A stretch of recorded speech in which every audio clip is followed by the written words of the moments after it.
নমস্কার। এমন কোনো মানুষ নেই কোনো না কোনো সময় বিপদে পড়ে নাই। আর যদি কেউ না পড়ে থাকে এখন পর্যন্ত মনে রাখবেন যে কোনো সময় যে কোনো মুহূর্তে বিপদ আসতে পারে। অর্থাৎ আমরা জীবনে যে কোনো সময় কোনো না কোনো বিপদের সম্মুখীন হতে পারি বা হচ্ছি। পৃথিবীতে কোনো মানুষই বিপদের বাইরে নয়। যে কোনো সময় যে কোনো মানুষ বিপদে পড়ে, না পড়লে পড়তে পারে। আজকে আমি বিপদের কথা বলছি এ কারণে, বিপদ কিন্তু আসে আবার চলে যায়। বিপদ স্থায়ী নয়, বিপদ অস্থায়ী। বিপদ কাকে বলে? বিপদ বলতে আমরা বুঝি এমন পরিস্থিতি বা অবস্থাকে যা আমাদের জীবনে ক্ষতি করে, বিনষ্ট করে, অর্থাৎ অনাকাঙ্ক্ষিত ঘটনার বা অনাকাঙ্ক্ষিত ফলাফলের সৃষ্টি করে, যা আমাদের জীবনকে ঝুঁকিতে ফেলে, ঝুঁকিতে বলে। এটাই হচ্ছে বিপদ। তবে বিপদ আমাদের জীবনে আসলেও বিপদ কিন্তু স্থায়ী থাকে না।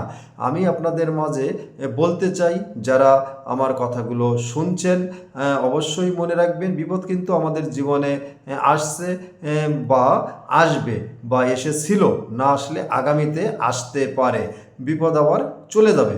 তবে মনে রাখতে হবে, বিপদ চলে যাওয়ার পরে আমাদের চিন্তা করতে হবে, ভাবতে হবে, পর্যবেক্ষণ করতে হবে, আলোচনা করতে হবে কোন কোন কারণে বিপদ আসলো। সেই সব কারণ চিহ্নিত করে সেগুলো মোকাবেলার চেষ্টা করতে হবে এবং সেগুলো সমাধান করার চেষ্টা করতে হবে, যাতে ভবিষ্যতে আর বিপদ না আসে। মূলত আমি আপনাদের মাঝে এই কথাটা শেয়ার করার জন্য আসছি।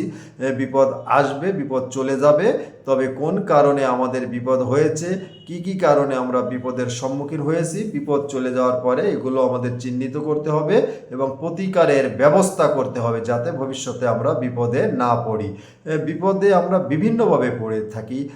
আমি যদি সংগঠন করি, অনেক সময় ষড়যন্ত্র করে অনেক লোকে, ষড়যন্ত্রের মাধ্যমে সংগঠনে বিপদ হয়।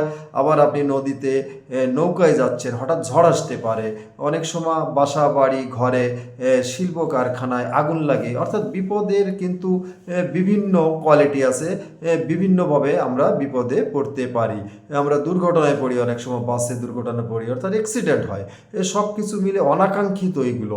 অতএব আমাদের কিন্তু মনে রাখতে হবে, বিপদ চলে যায়, বিপদ আসে আবার চলে যায়। যেসব কারণে বিপদের সম্মুখীন আমরা হই, আবারও আমি বলছি, বিপদ চলে যাওয়ার পরে সেইগুলো চিহ্নিত করতে হবে এবং সেগুলো প্রতিকারের ব্যবস্থা করতে হবে, যাতে ভবিষ্যতে আর আমরা বিপদে না পড়ি। আজকে এ পর্যন্তই। আপনারা যে যেখানে আছেন নিরাপদে থাকুন, সুস্থ থাকুন। সৃষ্টিকর্তার কাছে এই প্রার্থনা রাখছি। নমস্কার।